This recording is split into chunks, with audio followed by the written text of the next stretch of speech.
Salam sejahtera untuk kita semua. Shalom, Om Swastiastu, Namo Buddhaya, salam kebajikan. Yang sama-sama kita hormati, cintai dan muliakan Presiden Republik Indonesia, Jenderal TNI Purnawirawan Bapak Prabowo Subianto.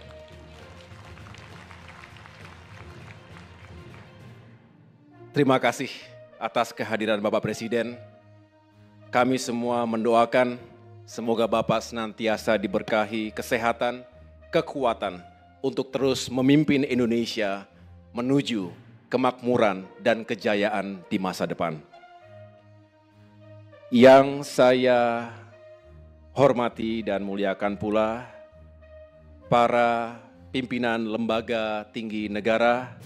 Hadir bersama kita Ketua DPD RI Bapak Sultan Bahtiar Najamuddin, Wakil Ketua MPR RI Bapak Hidayat Nur Wahid,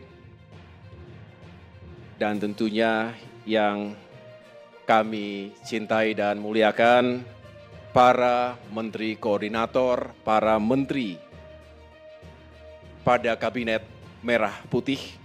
Terutama izinkan saya Bapak Presiden secara khusus memberikan apresiasi kepada para menteri yang telah berkenan hadir untuk menjadi pembicara dalam berbagai sesi selama 2 hari ini. Yang pertama adalah Bapak Menteri Dalam Negeri, Menteri Luar Negeri, Menteri Keuangan, Menteri Perencanaan dan Pembangunan Nasional, Kepala Bappenas, Menteri Investasi dan Hilirisasi, Kepala BKPM, Menteri Pekerjaan Umum, Menteri Perumahan dan Kawasan Permukiman, Menteri Transmigrasi, Menteri Kesehatan, Menteri Pendidikan Tinggi dan Sains Teknologi, Menteri Pariwisata, Menteri Ekonomi Kreatif, dan tentunya last but not least, Ketua Dewan Ekonomi Nasional, Bapak Luhut Panjaitan. Yang juga saya hormati dan muliakan para kepala badan, para wakil menteri, secara khusus para wakil menteri yang juga telah hadir sebagai pembicara, Wakil Menteri ATR dan BPN, Wakil Menteri Perhubungan, Wakil Menteri Perumahan dan Kawasan Permukiman, serta Wakil Menteri Pendidikan Tinggi dan Sains Teknologi. Sekretaris Kabinet, para duta besar negara-negara sahabat yang mulia, hadir pula para gubernur, Wakil Gubernur, Bupati, dan Wali Kota dari seluruh Indonesia, Development Partners, Business Leaders, Bapak Ibu yang berbahagia. Dengan penuh hormat, izinkan kami menyampaikan laporan pelaksanaan International Conference on Infrastructure, ICI 2025 ini, yang terselenggara atas arahan langsung dari Bapak Presiden pada saat kunjungan kenegaraan Presiden Turki Bapak Recep Tayyip Erdogan pada tanggal 13 Februari 2025 di Istana Bogor. Kami tentunya menyampaikan apresiasi dan rasa hormat yang setinggi-tingginya atas visi dan arahan Bapak Presiden yang telah menjadi kompas utama dalam perencanaan dan pelaksanaan infrastruktur secara nasional. Di tengah kepastian, saya ulangi, di tengah ketidakpastian global, arah pembangunan infrastruktur Indonesia menjadi bukti bahwa kita mampu merespons dengan solusi, bukan hanya dengan retorika. Hari ini dunia tidak hanya melihat Indonesia, tetapi juga menghormati arah kepemimpinan Bapak Presiden dalam menjawab tantangan global melalui infrastruktur yang berkelanjutan. Alhamdulillah kami laporkan Bapak Presiden, antusiasme luar biasa menyertai forum ini.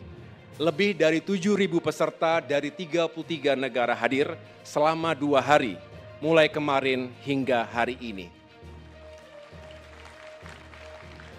Mereka bukan hanya menyaksikan konferensi, tetapi menyaksikan arah baru pembangunan Indonesia, sebuah arah yang dituntun oleh kepemimpinan yang kuat dan visi besar Presiden Republik Indonesia.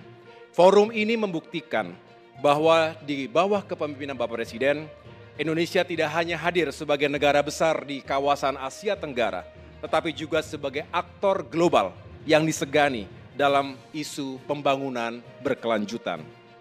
Bapak Ibu sekalian yang kami muliakan, pada pelaksanaan ICI 2025 ini, kami mengangkat tema Sustainable Infrastructure for the Future, Innovation and Collaboration. Tema ini bukan hanya relevan, tetapi mencerminkan filosofi pembangunan di bawah kepemimpinan Bapak Presiden yang menggabungkan keadilan sosial, kedaulatan nasional, dan juga keberlanjutan. Tema ini juga sejalan dan sejiwa dengan arah pembangunan nasional yang tidak hanya membangun secara masif, tetapi juga membangun dengan keberanian, akal sehat, dan juga arah strategis. Bapak Presiden, saya rasa kita semua sering mendengarkan, beliau mengingatkan kepada kita bahwa bangsa yang besar adalah bangsa yang berdaulat, bukan hanya secara teritorial, tetapi juga dalam pangan, air, dan energi. Dan arah itu tentunya kita harus wujudkan dalam kebijakan konkret infrastruktur nasional.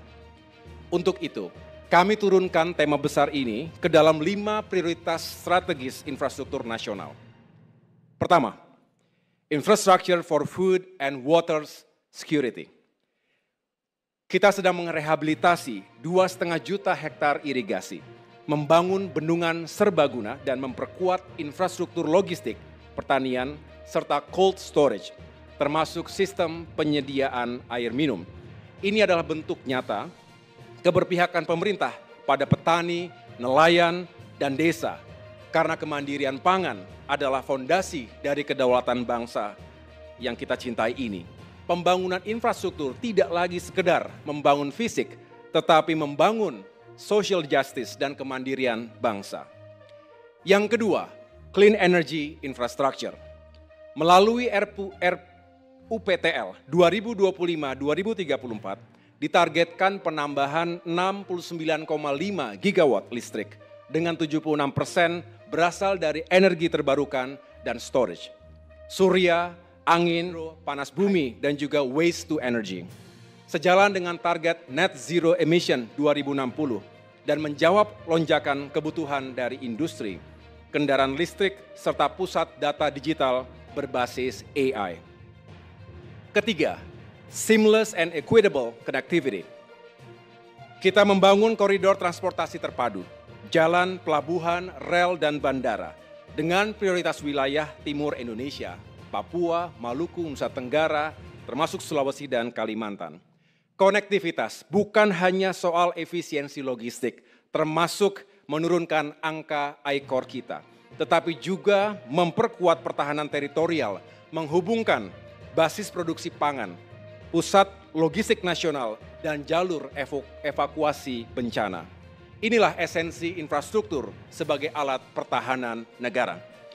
Kita juga mendorong konektivitas digital melalui perluasan broadband dan pusat data regional. Ini adalah infrastruktur utama di era digital saat ini dan ke depan. Yang keempat, Livable and Resilient Cities. Lebih dari 70% rakyat Indonesia akan tinggal di wilayah perkotaan pada tahun 2045. Karena itu, kita berinvestasi pada perumahan terjangkau, transportasi publik ramah lingkungan, serta pengendalian banjir dan pengelolaan sampah.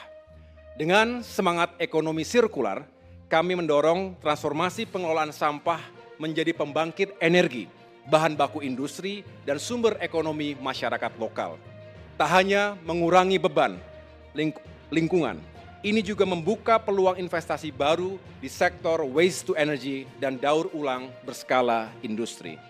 Dan yang kelima, kami laporkan adalah financing reform for sustainable infrastructure.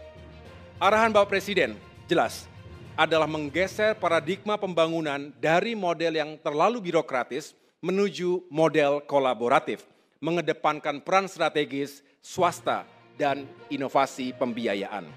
Untuk itu kita mendorong skema KPBU, Green Bonds and Blended Finance, bukan hanya mencari dana, tetapi mengundang mitra-mitra strategis untuk membangun bersama.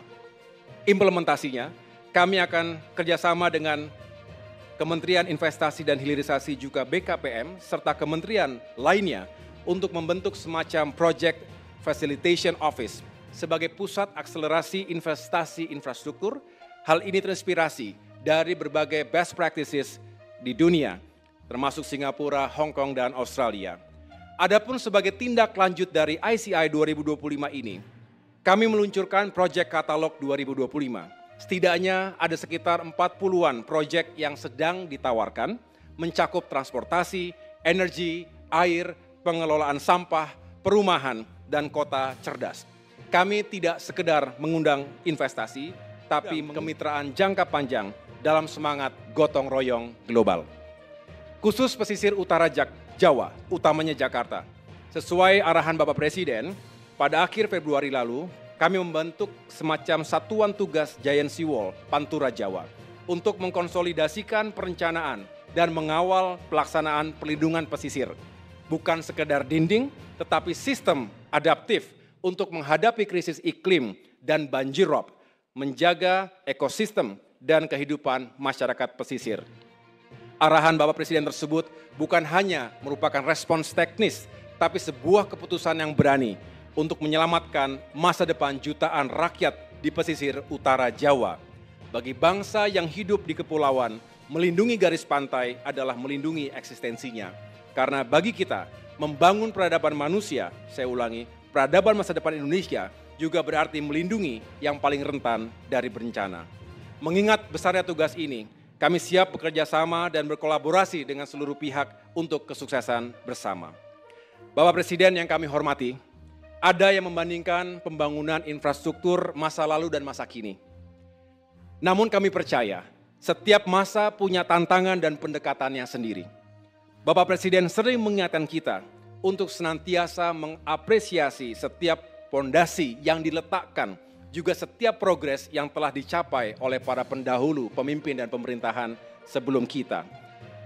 Hari ini, bangsa ini bukan sekedar membangun lebih banyak, tetapi membangun lebih strategis, lebih berdaulat, lebih berdampak, dan lebih berpihak pada masa depan. Inilah yang menjadi arahan dari Bapak Presiden. Jika dulu pembangunan didesain untuk mengakselerasi ekonomi, hari ini kita desain untuk keberlanjutan, keadilan, dan kemakmuran jangka panjang. Kita tidak sedang membangun untuk hari ini saja, tetapi untuk masa depan Indonesia Raya. Pembangunan tidak lagi sekedar memenuhi kebutuhan, tetapi menjadi perwujudan dari kedaulatan. Kami menyebutnya infrastruktur sebagai strategi negara. Maknanya, pembangunan hari ini tidak sekedar kelanjutan, melainkan kebangkitan. Dan rakyat Indonesia bisa melihat jelas, di bawah kepemimpinan Bapak Presiden Prabowo Subianto, kita membangun dengan arah keberanian dan visi kebangsaan. Bapak Presiden telah memberi contoh bahwa pembangunan bukan monopoli pusat, bukan urusan elit, tetapi hak dan tugas bersama seluruh anak bangsa, termasuk para pemimpin dan segenap unsur pemerintahan daerah, pelaku dunia usaha, akademisi, media, civil society, dan berbagai stakeholders lainnya. Hari ini, kita tidak lagi merencanakan pembangunan seperti biasa. Dengan komando Bapak Presiden, kita dituntut bergerak cepat, berpikir besar, dan bertindak nyata. Karena kecepatan adalah bagian dari keadilan. Apa yang Bapak Presiden bangun saat ini adalah pondasi sejarah menuju Indonesia emas. Anak cucu kita akan mengingat masa ini, saat bangsa ini bangkit, berdiri di atas kaki sendiri, dan percaya pada kekuatannya sendiri. Untuk itu, kami siap menjalankan segala mandat dari Bapak Presiden untuk memastikan bahwa tidak ada lagi pembangunan yang terfragmentasi. Semua harus terkoneksi, terintegrasi, dan saling menguatkan. Akhirnya, dengan segala kerendahan hati, kami mohon arahan dari Bapak Presiden, Presidential Keynote Speech, yang mudah-mudahan semangat forum ini menjadi bagian dari kerja besar membangun Indonesia. Bukan hanya untuk zaman kita, tapi untuk sejarah bangsa ini di masa depan. Terima kasih atas kehadirannya, kurang lebih saya mohon maaf. Wassalamualaikum warahmatullahi wabarakatuh.